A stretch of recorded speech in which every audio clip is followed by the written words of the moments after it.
nós estamos para construir uma represa no nosso Cantareira. Essa represa, outra, né, ela tem, aqui eu fui colocando recortes de jornal e tal, mas basicamente, né, seria uma estratégia para dar uma seguridade de 50 anos para o município, né, cuja autonomia de Campinas é 70 dias. Se for diferente disso aí, vocês me desculpem, mas isso aí estava escrito nos jornais. E é isso aí que a população entende. Né? E outro, por favor. Aí teria esse custo aqui, a construção da represa, outra, né? E ela estaria aqui, né, que está desenhada no leito do Atibaia, outro. Né? E é essa aqui a situação, aqui está o Atibaia, e o reservatório tem 17 milhões de metros cúbicos. Outro. O único problema é que, como a gente estava conversando sobre fragilidade e potencial de risco de contaminação, a represa estaria aqui. Itatiba está aqui. De Itatiba para cá, o Atibaia serpenteia, né? Aqui está São Pedro I. Então, durante todo esse trecho aqui, em cada uma das baixadas, pode ser um dos elementos de risco de contaminação da água. Na realidade, isso aqui é uma coisa que pode acontecer, né, de forma evidente, pode estar acontecendo hoje, mas nunca aconteceu. Então, dá um clique aqui, por favor. Aí tem que em 2004, um acidente de caminhão, né, tanque da rodovia Dom Pedro, né, derrubou tal metano e ficou tanto Campinas como Valinhos 12 horas sem poder fazer a captação. E na realidade, muito se discute por aí o caso da represa, da nova represa. Na minha opinião, não tem como não fazer represa com Campinas. Ela é estritamente necessária. Por quê?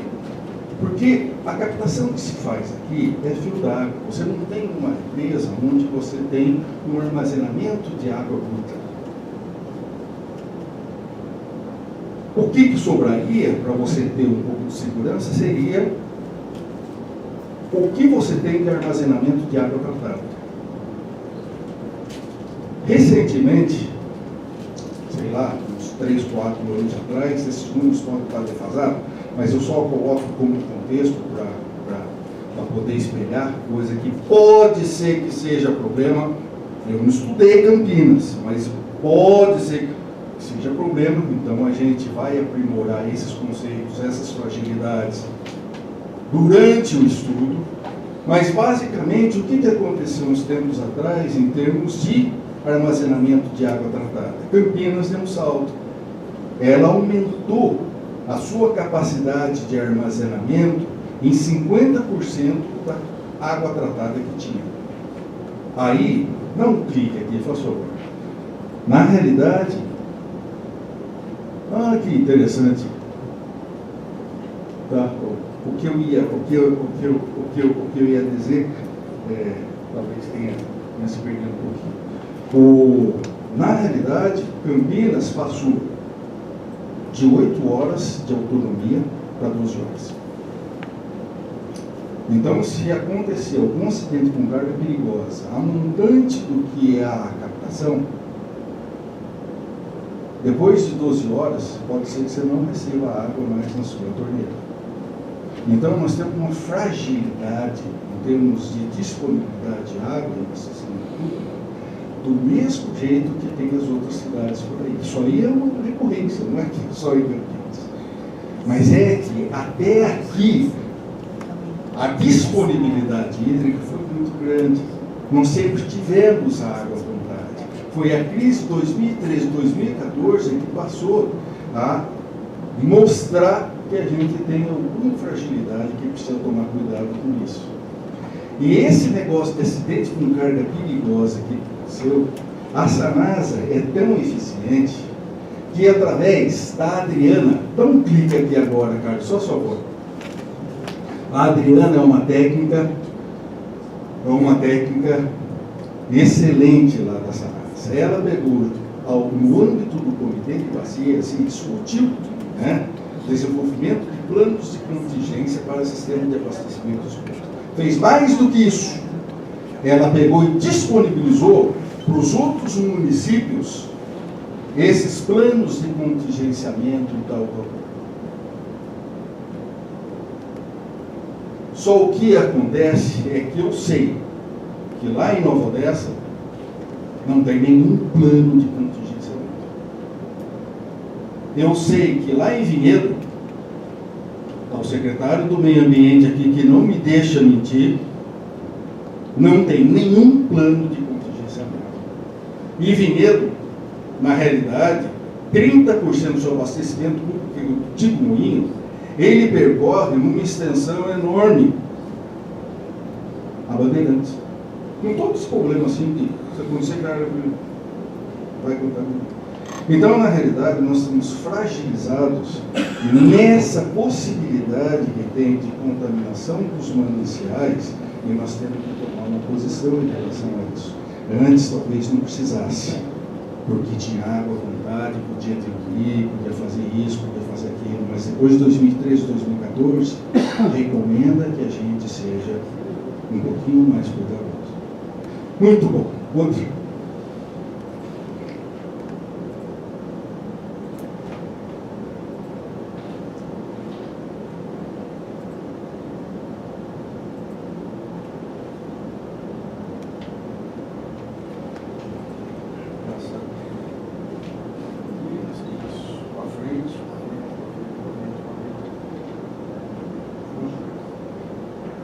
Você tem que fechar, desculpa. Você fecha. Isso. Agora, não. Agora dá um clique. Qualquer lugar aí para poder pegar a frente.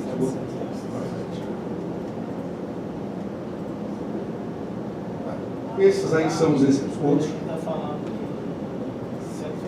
Bom, aqui agora vem, e daqui para frente eu vou um pouquinho mais rápido. Já deu 45 minutos, doutora Bia?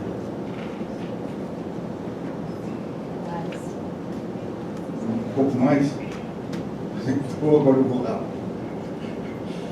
Basicamente, o grande problema nosso é que quando a gente faz planos de reflorestamento, produção de água, essas coisas, a gente não quantifica, como eu já declarei. Outro. Dentro dessa estratégia, você pega as microbacias que tem, e daqui para frente eu falo bastante de vinhedo, porque vinhedo tem números para mostrar. Então espelha bem o potencial que esse projeto pode atingir em relação a Campinas. Aqui estão as microbacias de vinhedo. Outro. Então, a concepção é exatamente essa. Você tem uma microbacia, você faz a recuperação, e aqui está o limite do município. Dessa forma, você detém o controle total sobre a água que você está produzindo. Outro. Aqui, a estratégia é justamente você aumentar a infiltração, percolação da água através do perfil do solo e você fazer as recargas das águas subterrâneas.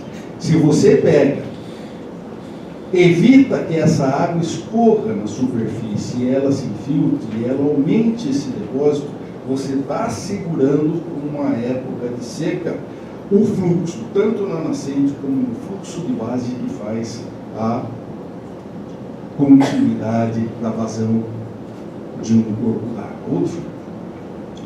E é basicamente isso, o princípio de produção de água, é você não deixar a água sair da sua bacia hidrográfica, ou reter o máximo possível. Né? E basicamente nós estamos discutindo, porque aqui tem diferentes fluxos, né? E nós estamos discutindo nesse fluxo aqui, fluxo local. Não no fluxo intermediário e nem no regional. Outro. E aí, como que eu faço a estimativa de quanto produz a água dentro do município? Bom, no município eu tenho a área urbana e a área rural.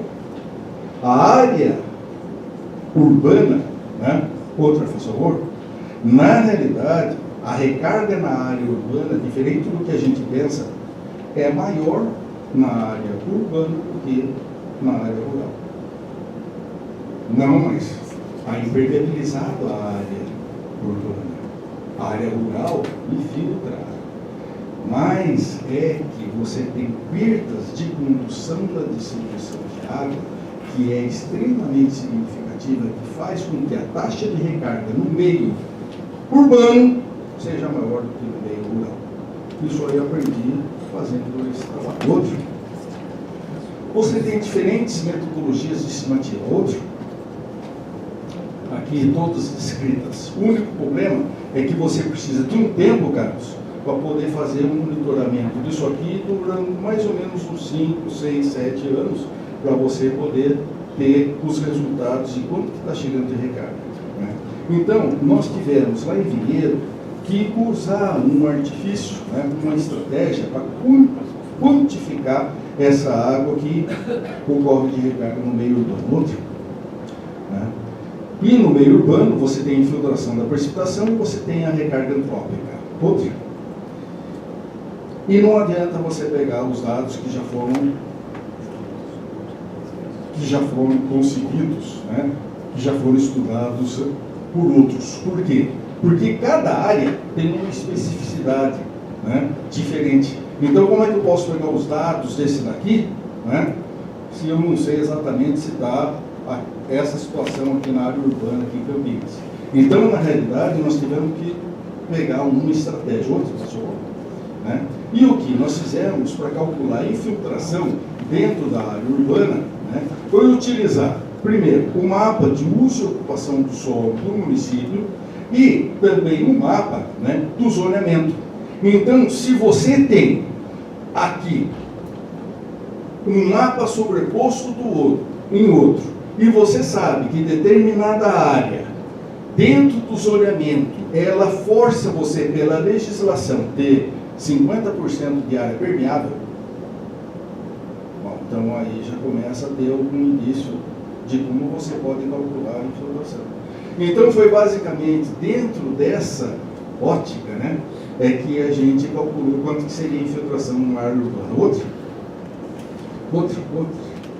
Isso. E aí, né, não vou perder tempo, mas isso aqui é calculado microbacia por microbacia. Então isso permite, Carlos, lá na frente, você falar assim, olha, eu só tenho dinheiro para tal tanto de dinheiro. Qual que é a microbacia prioritária que eu devo atender? Então, a microbacia é a minha unidade de produção de água. Outro, sempre eu usei coeficientes de segurança de cálculo. Sempre. Por exemplo, aqui no caso, a literatura recomenda que você tenha um percentual de recarga em torno de 20%. Daquilo que precipita, 20% chega lá embaixo para fazer a recarga das águas subterrâneas. Isso aí a literatura mostra em diferentes estudos. Para segurança minha, eu coloquei 10. E daqui para frente, todos os cálculos que eu fiz, eu fui colocando coeficientes de segurança. Então eu posso subestimar a quantidade de água que eu vou calcular que pode produzir aqui, mas superestimar, falar assim, ó, vocês têm água à vontade, isso ali não acontece.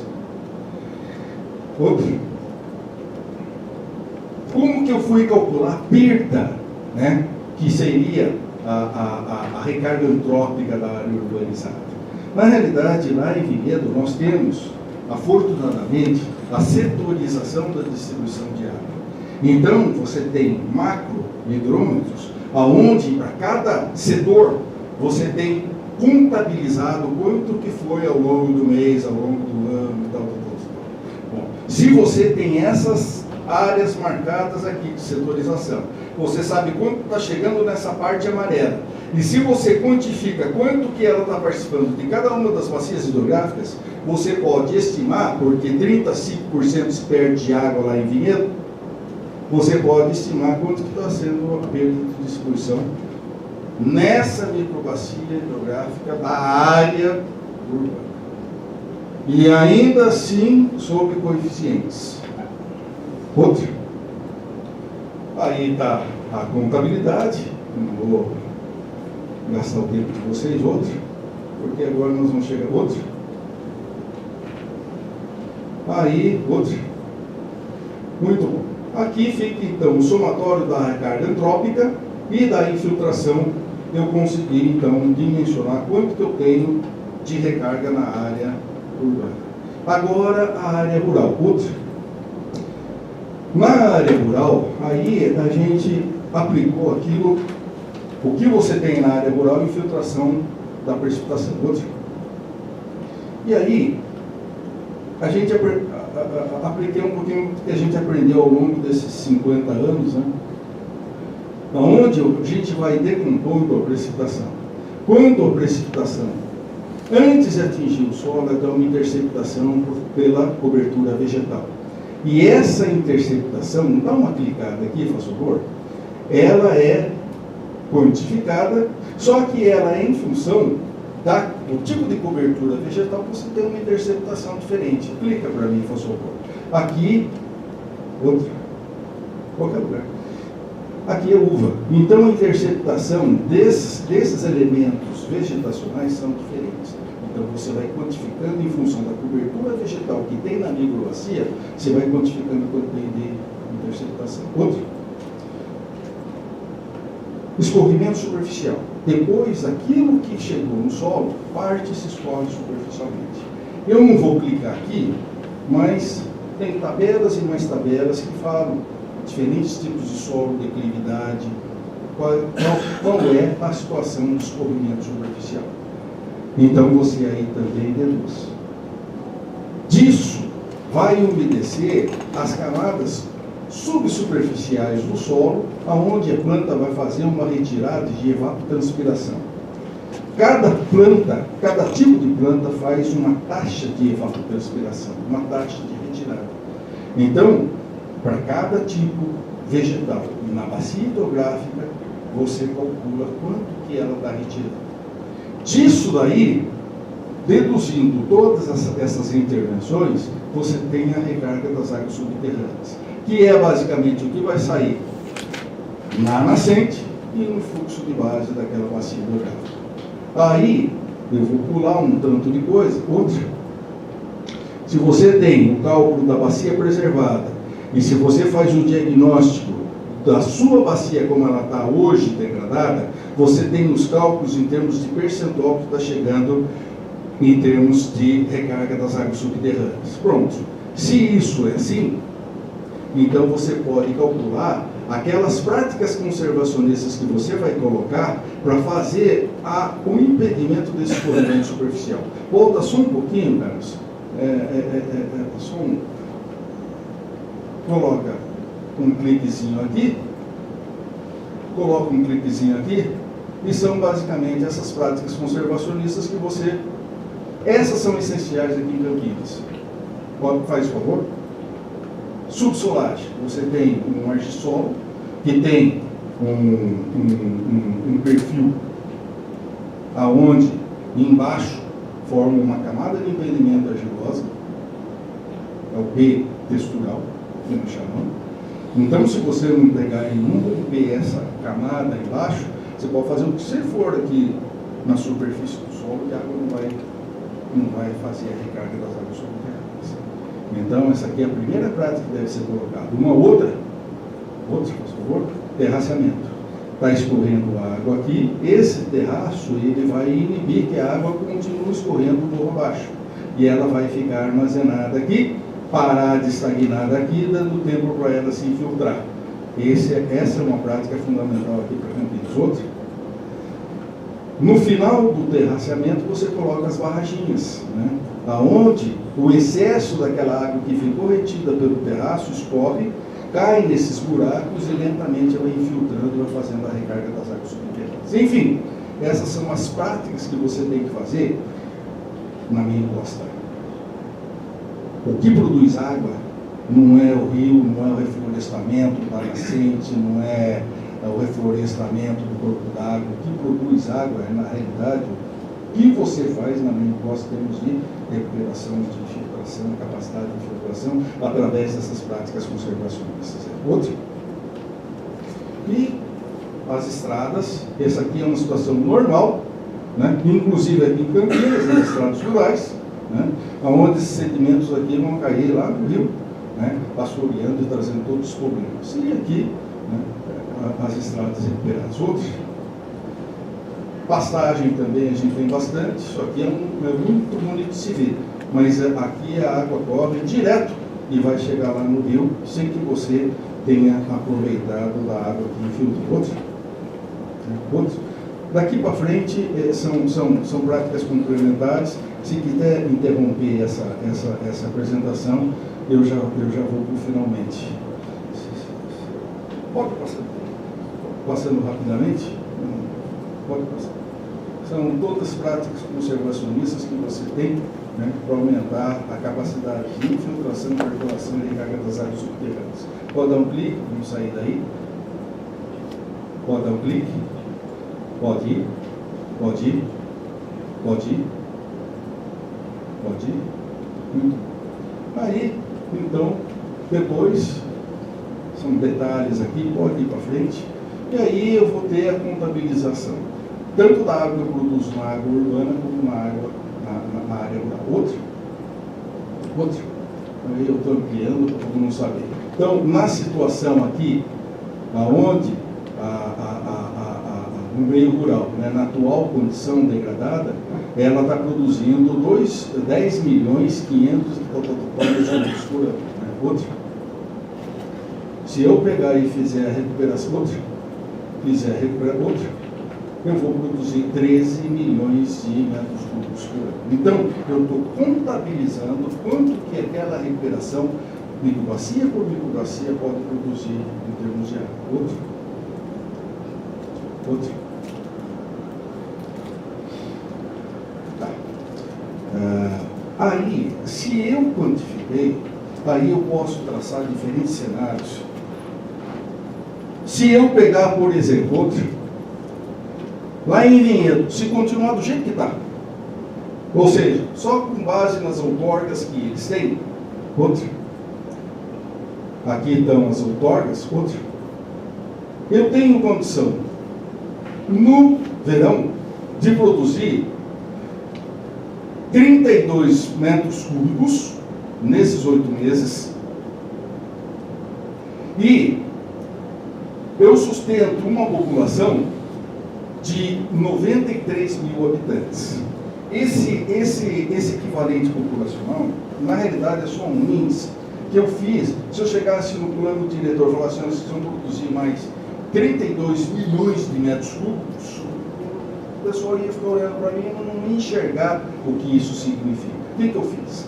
Eu peguei o consumo per capita do município, dividi pelo volume de água que eu estou produzindo, para dar uma ideia de quanto, teoricamente, é um dado errado, não é? Quanto a população pode crescer, né? Porque dentro desses 350 litros por dia que se consome lá em Vinhedo, também tem uma parte do comércio, tem uma parte de indústria, tal. Então é um dado que ele não é bem preciso, mas dá a condição da pessoa entender o que significa produzir 32 milhões de metros cúbicos.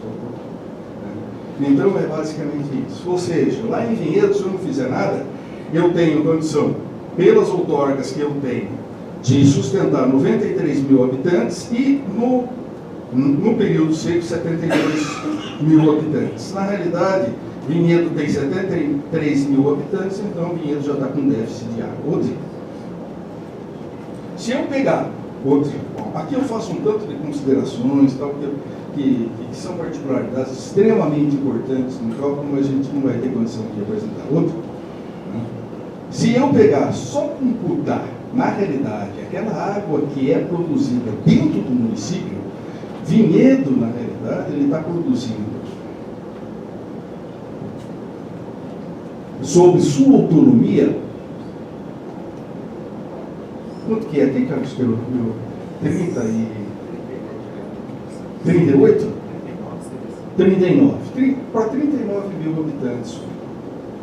Ela tem hoje autonomia, dinheiro produz para a sua população que está sobre o controle dele, só que o resto ele depende das políticas dos outros municípios. Se o Vera quiser pegar e contaminar todos os corpos hídricos ou fizer qualquer política errada, quem vai sofrer vai ser o Vinhedo.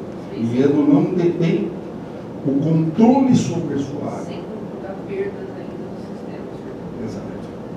Exato. Bom, enfim. Outra.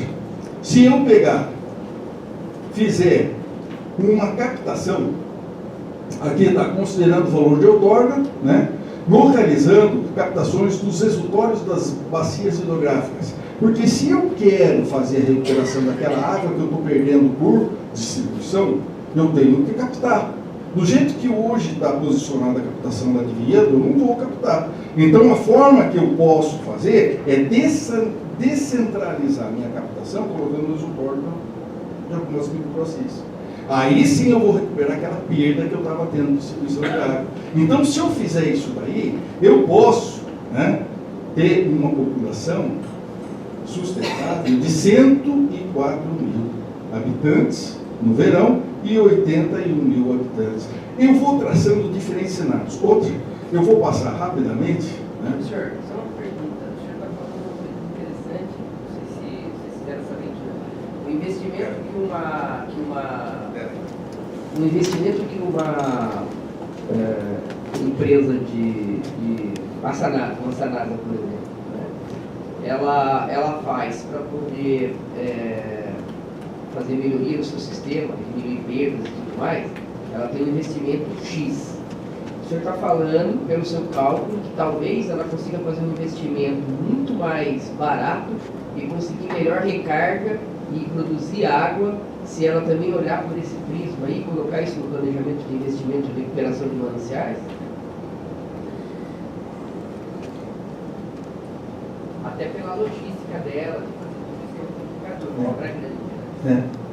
Na realidade, eu fui pressionado lá pelo plano diretor, discutindo o plano diretor, o ex-prefeito de Vinhedo, ele tinha as ideias dele, que é construir represas. Então ele fez uma apresentação muito boa, onde ele posicionou, onde que deveria lá em Vinhedo construir as represas. Aí, como a gente tem uma estratégia que, em vez de represa, é você fazer a recuperação físico-hídrica das bacias hidrográficas, aproveitando, na realidade, o depósito natural que nós temos no solo, então eu tive que dar satisfação a ele, né? E eu fiz os cálculos de quanto ficaria construir as represas em termos de produção de água e quanto que fica esse plano de recuperação se você fizer lá em Vinhedo. Então, na realidade, o volume de água armazenado é basicamente o mesmo. Só que o preço eu tive que quantificar. Eu não tinha preço de terra lá de Vinhedo. Então, o que eu fiz? Como eu estava com preguiça, eu peguei o preço de terra aqui da represa de Cantareira, aqui de Campinas. Né? De Pedreira. E aí eu joguei para lá. E eu fiz esses cálculos para ter uma noção, porque se alguém chegasse e levantasse e falasse, não, o preço da terra aqui é metade do que... Bom, fica fácil, é só fazer as continhas de novo lá e você tem... Né? Se Campinas, se Vinhedo pagasse tudo para o agricultor, tudo, reflorestamento, práticas conservacionistas, desassoreamento das nascentes, mata de topo morro, iria gastar em torno de 60% do que gastaria com as construções das empresas. Se a prefeitura falasse, não, eu só vou pagar o reflorestamento, seria em torno de 30%. Que seria. Teoricamente, o proprietário rural, até por lei do uso do solo, ele tem por obrigação de fazer essas práticas conservacionistas aqui, que na realidade não são feitas. Então, eu tive que fazer esses cálculos para dar satisfação a ele, né? E é uma das coisas que, paralelo a isso, escuta, quanto que eu vou produzir de água na recuperação, que a gente não tinha resposta, e agora passa a ter, Também a gente sempre teve, o que vale mais a pena? Fazer represa ou fazer recuperação físico-hídrica? E a gente sempre estava assim, não, fazer recuperação físico-hídrica para novas gerações, mas para mais. Então eu fiz esses cálculos, eu tenho isso daí fácil para pegar e fazer. Mas basicamente, Carlos, é isso aí mesmo. Nós estamos disponibilizando, através de números, essa alternativa que antes a gente só ficava de forma qualitativa. Agora nós temos quantitativa. Muito bom. Outro, eu vou passar rápido. Outro, aqui tem um tanto de alternativas, cenários. Se eu fizer isso, quanto produz? Estou terminando. Se eu fizer isso, outro, aí já é com autossuficiência hídrica de dinheiro. Ou seja, você recuperando todas as bacias hidrográficas, né? Deixa eu ver se é isso aí. Então, você tem condição lá em Vinhedo de sustentar uma população equivalente populacional, que é aquilo que eu já falei para vocês, que é impreciso. 150 mil habitantes. Né? Então, nós estamos dando número. Se isso aí é verdade, Carlos, você passa a ter uma possibilidade de programar o seu município, o desenvolvimento do seu município de forma sustentável. Quando eu fiz aquela pergunta, quem aqui pode dizer quanto Campinas pode crescer?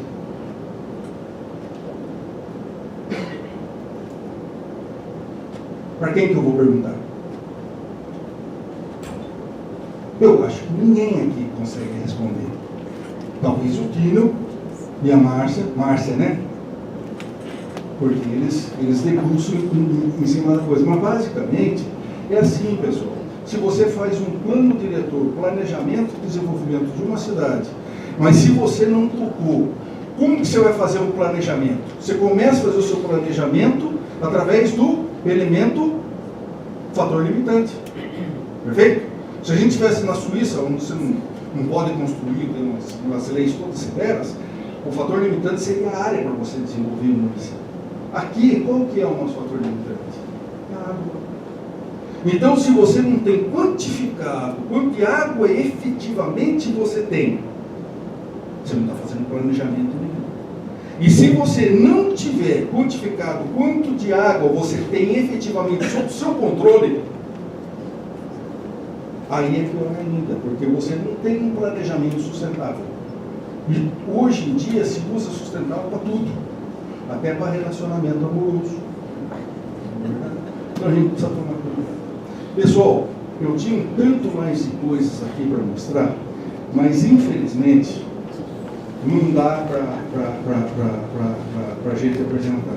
E são dados que, na realidade, a gente sempre se perguntou, e agora, afortunadamente, a gente tem esses dados disponíveis aí. Né? Mas eu tenho que parar aqui, porque senão a doutora Pia vai jogar o sapatinho.